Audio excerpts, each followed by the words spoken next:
ओम शांति। 1 नवंबर 2024 के ईश्वरीय महावाक्य। पहले एक नज़र मुरली के मुख्य पॉइंट पर। बाबा ने कहा, तुम बच्चों को ज्ञान है, बाप को हम क्यों याद करते हैं। बाप हमको बहुत बड़ी आयु देते हैं। बाप को याद करने से हमारे पाप कट जाएंगे। हम सच्चा सोना सतो प्रधान बन जाएंगे। तुम स्वर्ग के निवासी बन जाएंगे और बहुत धनवान बनेंगे। तुम पद्मा पदम भाग्यशाली बन जाएंगे। इसलिए बाप कहते हैं, मन मना भव, मामेकम याद करो। जब कोई मिले तो सिर्फ यह बोलो, अपने को आत्मा समझ बेहद के बाप को याद करो। आत्माओं का बाप है परम पिता परमात्मा शिव। बाप सिर्फ कहते हैं 2 अक्षर, अर्थ सहित याद करो। गीता में है मन मना भव।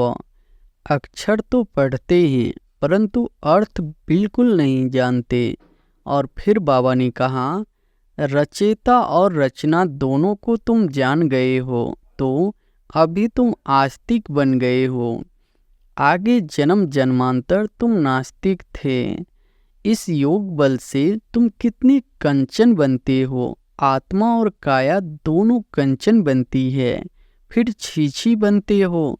वहाँ क्रिमिनल आई होती नहीं तो भी अंग सब ढके हुए होते हैं। यहाँ तो देखो छीछी बातें रावण राज्य में सीखते हैं। इन लक्ष्मी नारायण को देखो, ड्रेस आदि कितनी अच्छी है। यह जो भी साधु संत है, बाप कहते हैं इन सब का उद्धार मुझे करना पड़ता है। मैं निवृत्ति मार्ग में आता ही नहीं हूँ। यह है ही प्रवृत्ति मार्ग। सबको कहता हूँ पवित्र बनो। और फिर लास्ट में बाबा ने कहा, माया के 7 वंडर बाप का एक वंडर। वह 7 वंडर्स तराजू के एक तरफ रखो, यह एक वंडर दूसरे तरफ में रखो तो भी यह भारी हो जाएगा। एक तरफ ज्ञान, एक तरफ भक्ति को रखो तो ज्ञान का तरफ बहुत भारी हो जाएगा। जिनको पूरा निश्चय होता है वह तो कहेंगे चाहे मारो चाहे कुछ भी करो, हम कभी साथ नहीं छोड़ेंगे। कोई तो बिगर कारण भी छोड़ देते हैं। आजकल तो पतित मनुष्यों की शक्ल भी नहीं देखनी चाहिए, न बच्चों को दिखानी चाहिए। बुद्धि में हमेशा समझो हम संगम युग पर है। और अब सुनते हैं महावाक्यों को विस्तार से। मुरली का सार है, मीठे बच्चे, इस समय निराकार बाप साकार में आकर तुम्हारा श्रृंगार करते हैं, अकेला नहीं। प्रश्न है, तुम बच्चे याद की यात्रा में क्यों बैठते हो। उत्तर है, क्योंकि तुम जानते हो इस याद से ही हमें बहुत बड़ी आयु मिलती है, हम निरोगी बनते हैं। याद करने से हमारे पाप कटते हैं, हम सच्चा सोना बन जाते हैं। आत्मा से रजोतमों की खाद निकल जाती है, वह कंचन बन जाती है। याद से ही तुम पावन दुनिया के मालिक बन जाएंगे। तुम्हारा श्रृंगार होगा, तुम बहुत धनवान बन जाएंगे। यह याद ही तुम्हें पद्मा पदम भाग्यशाली बनाती है। ओम शांति। रूहानी बच्चों को रूहानी बाप समझा रहे हैं, यहाँ बैठ तुम क्या करते हो। ऐसे नहीं सिर्फ शांति में बैठे हो, अर्थ सहित ज्ञानमय अवस्था में बैठे हो। तुम बच्चों को ज्ञान है बाप को हम क्यों याद करते हैं। बाप हमको बहुत बड़ी आयु देते हैं। बाप को याद करने से हमारे पाप कट जाएंगे, हम सच्चा सोना सतो प्रधान बन जाएंगे। तुम्हारा कितना श्रृंगार होता है, तुम्हारी आयु बड़ी हो जाएगी, आत्मा कंचन हो जाएगी। अब आत्मा में खाद पड़ी हुई है। याद की यात्रा से वह सब खाद जो रजो तमो की पड़ी है वह सब निकल जाएगी। इतना तुमको फायदा होता है। फिर आयु बड़ी हो जाएगी। तुम स्वर्ग के निवासी बन जाएंगे और बहुत धनवान बनेंगे। तुम पद्मा पदम भाग्यशाली बन जाएंगे। इसलिए बाप कहते हैं मन मना भव। मामेकम याद करो। कोई देहधारी के लिए नहीं कहते। बाप को तो शरीर है नहीं। तुम्हारी आत्मा भी निराकार थी। फिर पुनर्जन्म में आते आते पारस बुद्धि से पत्थर बुद्धि बन गई है। अब फिर कंचन बनना है। अभी तुम पवित्र बन रहे हो। पानी के स्नान तो जन्म जन्मांतर किए। समझा हम इससे पावन बनेंगे, परंतु पावन बनने बदले और ही पतितपन नुकसान में पड़े हो, क्योंकि यह है ही झूठी माया। झूठ बोलने के संस्कार है सबके। बाप कहते हैं मैं तुमको पावन बनाकर जाता हूँ, फिर तुमको पतित कौन बनाता। अभी तुम फील करते हो ना, कितना गंगा स्नान करते आए, परंतु पावन तो बने नहीं। पावन बनकर तो पावन दुनिया में जाना पड़े। शांति धाम और सुख धाम है पावन धाम। यह तो है ही रावण की दुनिया, इसको दुख धाम कहा जाता है। यह तो सहज समझने की बात है ना। इसमें कोई मुश्किलात ही नहीं, न किसको सुनाने में मुश्किलात है। जब कोई मिले तो सिर्फ यह बोलो अपनी को आत्मा समझ बेहद के बाप को याद करो। आत्माओं का बाप है परम पिता परमात्मा शिव। हर एक के शरीर का तो अलग अलग बाप होता है, आत्माओं का तो एक ही बाप है।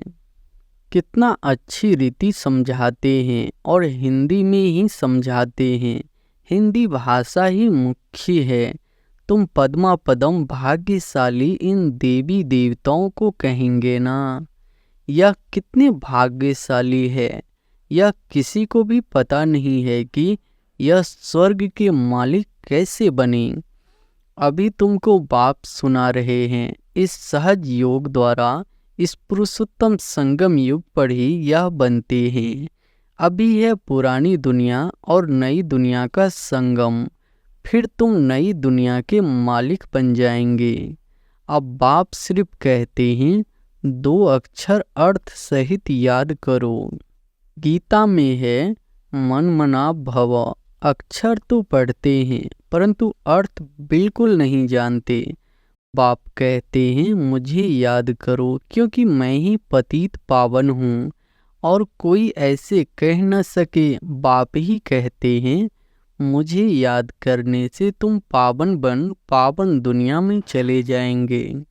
पहले पहले तुम सतो प्रधान थे, फिर पुनर्जन्म लेते लेते तमो प्रधान बने हो। अब 84 जन्म बाद फिर तुम नई दुनिया में देवता बनते हो। रचेता और रचना दोनों को तुम जान गए हो, तो अभी तुम आस्तिक बन गए हो। आगे जन्म जन्मांतर तुम नास्तिक थे। यह बात जो बाप सुनाते हैं और कोई जानते ही नहीं। कहाँ भी जाओ कोई भी तुमको यह बातें नहीं सुनाएंगे। अभी दोनों ही बाप तुम्हारा श्रृंगार कर रहे हैं। पहले तो बाप अकेले था, शरीर बिगड़ था, ऊपर बैठ तुम्हारा श्रृंगार कर न सके। कहते हैं ना बत बाहर 1 और 2 मिलकर 12 होते हैं। बाकी प्रेरणा व शक्ति आदि की बात नहीं। ऊपर से प्रेरणा द्वारा मिल न सके। निराकार जब साकार शरीर का आधार लेते हैं तब तुम्हारा श्रृंगार करते हैं। समझते भी है बाबा हमको सुख धाम में ले जाते हैं।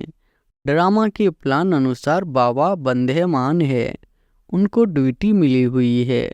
हर 5000 वर्ष बाद आते हैं तुम बच्चों के लिए। इस योग बल से तुम कितनी कंचन बनते हो। आत्मा और काया दोनों कंचन बनती है, फिर छी छी बनते हो। अभी तुम साक्षात्कार करते हो, इस पुरुषार्थ से हम ऐसा सिंगारा हुआ बनेंगे। वहाँ क्रिमिनल आई होती नहीं तो भी अंग सब ढके हुए होते हैं। यहाँ तो देखो छी बातें रावण राज्य में सीखते हैं। इन लक्ष्मी नारायण को देखो, ड्रेस आदि कितनी अच्छी है। यहाँ सब है देह अभिमानी। उन्हों को देह अभिमानी नहीं कहेंगे, उन्हों की नेचुरली ब्यूटी है। बाप तुमको ऐसा नेचुरल ब्यूटीफुल बनाते हैं। आजकल तो सच्चा जेवर कोई पहन भी नहीं सकता है, कोई पहने तो उनको ही लूट जाए। वहाँ तो ऐसी कोई बात नहीं, ऐसा बाप तुमको मिला है। इन बिगड़ तो तुम बन न सको। बहुत कहते हैं हम तो डायरेक्ट शिव बाबा से लेते हैं, परंतु वह देंगे ही कैसे? भल कोशिश करके देखो, डायरेक्ट मांगो, देखो मिलता है। ऐसे बहुत कहते हैं हम तो शिव बाबा से वर्षा लेंगे। ब्रह्मा से पूछने की भी क्या दरकार है, शिव बाबा प्रेरणा से कुछ दे देंगे। अच्छे अच्छे पुराने बच्चे, उनको भी माया ऐसे चक पहन लेती है, काट लेती है। एक को मनाते हैं परंतु एक क्या करेंगे? बाप कहते हैं मैं एक कैसे आऊं, मुख बिगर बात कैसे कर सकूं? मुख का तो गायन है ना। गौमुख से अमृत लेने के लिए कितना धक्का खाते हैं, फिर श्रीनाथ द्वारे पर जाकर दर्शन करते हैं, परंतु उनका दर्शन करने से क्या होगा? उनको कहा जाता है भूत पूजा। उनमें आत्मा तो है नहीं, बाकी 5 तत्वों का पुतला बना हुआ है, तो गोया माया को याद करना हो गया। 5 तत्व प्रकृति है ना, उनको याद करने से क्या होगा? प्रकृति का आधार तो सबको है, परंतु वहाँ है सतो प्रधान प्रकृति, यहाँ है तमो प्रधान प्रकृति। बाप को सतो प्रधान प्रकृति का आधार कभी नहीं लेना पड़ता। यहाँ तो सतो प्रधान प्रकृति मिल न सके। यह जो भी साधु संत है, बाप कहते हैं इन सब का उद्धार मुझे करना पड़ता है। मैं निवृत्ति मार्ग में आता ही नहीं हूँ, यह है ही प्रवृत्ति मार्ग। सबको कहता हूँ पवित्र बनो। वहाँ तो नाम रूप आदि सब बदल जाता है। तो बाप समझाते हैं देखो यह नाटक कैसा बना हुआ है। एक के फीचर्स न मिले दूसरे से, इतने करोड़ों हैं, सबके फीचर्स अलग। कितना भी कोई कुछ करे तो भी एक के फीचर्स दूसरे से मिल न सके, इसको कहा जाता है कुदरत। वंडर स्वर्ग को वंडर कहा जाता है ना। कितना शोभनीक है। माया के 7 वंडर, बाप का एक वंडर। वह 7 वंडर्स तराजू के एक तरफ रखो, यह एक वंडर दूसरे तरफ में रखो तो भी यह भारी हो जाएगा। एक तरफ ज्ञान, एक तरफ भक्ति को रख दो तो ज्ञान का तरफ बहुत भारी हो जाएगा। अभी तुम समझते हो, भक्ति सिखलाने वाले तो ढेर है, ज्ञान देने वाला एक ही बाप है। तो बाप बैठ बच्चों को पढ़ाते हैं, श्रृंगार करते हैं। बाप कहते हैं पवित्र बनो, तो कहते नहीं हम तो छी बनेंगे। क्रूर पुराण में भी विषय वैतरणी नदी दिखाते हैं ना। बिच्छू, टिंडन, सर्प आदि सब एक दो को काटते रहते हैं। बाप कहते हैं तुम कितनी निधन के बन जाते हो। तुम बच्चों को ही बाप समझाते हैं, बाहर में कोई को ऐसा सीधा कहो तो बिगड़ जाए, बड़ा युक्ति से समझाना होता है। कई बच्चों में बातचीत करने का भी अकल नहीं रहता। छोटे बच्चे एकदम इनोसेंट होते हैं, इसलिए उनको महात्मा कहा जाता है। कहाँ श्री कृष्ण महात्मा, कहाँ यह सन्यासी निवृत्ति मार्ग वाले महात्मा कहलाते हैं। वह है प्रवृत्ति मार्ग। वह कभी भ्रष्टाचार से पैदा नहीं होते, उनको कहते ही है श्रेष्ठाचारी। अभी तुम श्रेष्ठाचारी बन रहे हो। बच्चे जानते हैं यहाँ बाप दादा दोनों इकट्ठे हैं। यह जरूर श्रृंगार अच्छा ही करेंगे।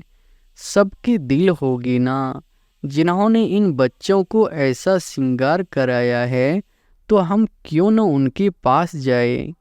इसलिए तुम यहाँ आते हो रिफ्रेश होने। दिल कशिश करती है बाप के पास आने। जिनको पूरा निश्चय होता है वह तो कहेंगे चाहे मारो चाहे कुछ भी करो, हम कभी साथ नहीं छोड़ेंगे। कोई तो बिगर कारण भी छोड़ देते हैं। यह भी ड्रामा का खेल बना हुआ है। फारकती व डाइवोर्स दे देते हैं। बाप जानते हैं यह रावण की वंश के हैं। कलप कलप ऐसा होता है। कोई फिर आ जाते हैं। बाबा समझाते हैं हाथ छोड़ने से पद कम हो जाता है। सम्मुख आते हैं, प्रतिज्ञा करते हैं हम ऐसे बाप को कभी नहीं छोड़ेंगे। परंतु माया रावण भी कम नहीं है, झट अपनी तरफ खींच लेती है। फिर सम्मुख आते हैं तो उनको समझाया जाता है बाप लाठी थोड़ी ही लाएंगे, बाप तो फिर भी प्यार से ही समझाएंगे। तुमको माया ग्राह खा जाता, अच्छा हुआ जो बचकर आ गए। घायल होंगे तो पद कम हो जाएगा। जो सदैव एक रस ही रहेंगे वह कभी हटेंगे नहीं, कभी हाथ नहीं छोड़ेंगे। यहाँ से बाप को छोड़ मरकर माया रावण के बनते हैं तो उनको माया और ही जोर से खाएगी। बाप कहते हैं तुमको कितना श्रृंगार करते हैं। समझाया जाता है अच्छे होकर चलो, किसी को दुख नहीं दो। ब्लड से भी लिखकर देते हैं, फिर वैसे के वैसे बन जाते हैं। माया बड़ी जबरदस्त है, कान नाक से पकड़कर बहुत तरपाती है। अब तुमको ज्ञान का तीसरा नेत्र देते हैं तो क्रिमिनल दृष्टि कभी नहीं जानी चाहिए। विश्व का मालिक बनना है तो कुछ मेहनत भी करनी पड़े ना। अब तुम्हारी आत्मा और शरीर दोनों तमो प्रधान है। खाद पर गई है। इस खाद को भस्म करने के लिए बाप कहते हैं मुझे याद करो। तुम बाप को याद नहीं कर सकते हो, लज्जा नहीं आती है। याद नहीं करेंगे तो माया के भूत तुमको हप कर लेंगे। तुम कितना छी बन गए हो। रावण राज्य में एक भी ऐसा नहीं जो विकार से पैदा न हुआ हो। वहाँ इस विकार का नाम नहीं, रावण ही नहीं। रावण राज्य होता ही है द्वापर से। पावन बनाने वाला एक ही बाप है। बाप कहते हैं बच्चे यह एक जन्म ही पवित्र बनना है, फिर तो विकार की बात ही नहीं होती। वह है ही निर्विकारी दुनिया। तुम जानते हो यह पवित्र देवी देवता थे, फिर 84 जन्म लेते लेते नीचे आए हैं। अब है पतित, तब पुकारते हैं शिव बाबा हमको इस पतित दुनिया से छुड़ाओ। अभी जब बाप आए हैं तब तुमको समझ पड़ी है कि यह पतित काम है। आगे नहीं समझते थे क्योंकि तुम रावण राज्य में थे। अब बाप कहते हैं सुख धाम चलना है तो छीछी बनना छोड़ो। आधा कल्प तुम छीछी बने हो। सिर पर पापों का बहुत बोझा है और तुमने गाली भी बहुत दी है। बाप को गाली देने से बहुत पाप चढ़ जाते हैं। यह भी ड्रामा में पार्ट है। तुम्हारी आत्मा को भी 84 का पार्ट मिला हुआ है, वह बजाना ही है। हर एक को अपना पार्ट बजाना है, फिर तुम रोते क्यों हो। सतयुग में कोई रोता नहीं, फिर ज्ञान की दशा पूरी होती है तो वही रोना पीटना शुरू हो जाता है। मोह जीत की कथा भी तुमने सुनी है। यह तो एक झूठा दृष्टांत बनाया है। सतयुग में कोई की अकाली मृत्यु होती नहीं। मोह जीत बनाने वाला तो एक ही बाप है। परमपिता परमात्मा के तुम वारिस बनते हो, जो तुमको विश्व का मालिक बनाते हैं। अपने से पूछो हम आत्माएं उनकी वारिस है। बाकी जिस्मानी पढ़ाई में क्या रखा है। आजकल तो पतित मनुष्यों की शक्ल भी नहीं देखनी चाहिए, न बच्चों को दिखानी चाहिए। बुद्धि में हमेशा समझो हम संगम युग पर है। एक बाप को ही याद करते हैं और सबको देखते हुए नहीं देखते हैं। हम नई दुनिया को ही देखते हैं। हम देवता बनते हैं, उस नए संबंधों को ही देखते हैं। पुराने संबंध को देखते हुए नहीं देखते हैं। यह सब भस्म होने वाला है। हम अकाले आए थे, फिर अकाले ही जाते हैं। पाप एक ही बार आते हैं, साथ ले जाने। इनको शिव बाबा की बारात कहा जाता है। शिव बाबा के बच्चे सब है। बाप विश्व की बादशाही देते हैं, मनुष्य देवता बनाते हैं। आगे विष उगलते थे, अब अमृत उगलते हैं। अच्छा, मीठे मीठे सिकिलधे बच्चों प्रति माता पिता बाप दादा का याद प्यार और गुड मॉर्निंग। रूहानी बाप की रूहानी बच्चों को नमस्ते। धारणा के लिए मुख्य सार पहली पॉइंट है, स्वयं को संगम युग निवासी समझकर चलना है। पुराने संबंधों को देखते हुए भी नहीं देखना है। बुद्धि में रहे हम अकेले आए थे, अकेले जाना है। दूसरी पॉइंट है, आत्मा और शरीर दोनों को कंचन पवित्र बनाने के लिए ज्ञान के तीसरे नेत्र से देखने का अभ्यास करना है। क्रिमिनल दृष्टि खत्म करनी है। ज्ञान और योग से अपना श्रृंगार करना है। वरदान है, मन मना भव हो। अलौकिक विधि से मनोरंजन मनाने वाले बाप समान भव। मन मना भव हो। अलौकिक विधि से मनोरंजन मनाने वाले बाप समान भव। संगम युग पर यादगार मनाना अर्थात बाप समान बनना, यह संगम युग की सुहेज है। खूब मनाओ, लेकिन बाप से मिलन मनाते हुए मनाओ। सिर्फ मनोरंजन के रूप में नहीं, लेकिन मन मना भव हो, मनोरंजन मनाओ। अलौकिक विधि से अलौकिकता का मनोरंजन अविनाशी हो जाता है। संगम युगी दीपमाला की विधि पुराना खाता खत्म करना। हर संकल्प हर घड़ी नया अर्थात अलौकिक हो। पुराने संकल्प संस्कार स्वभाव चाल चलन यह रावण का कर्जा है, इसे एक दृढ़ संकल्प से समाप्त करो। स्लोगन है, बातों को देखने के बजाय स्वयं को और बाप को देखो। बातों को देखने के बजाय स्वयं को और बाप को देखो। अच्छा, ओम शांति।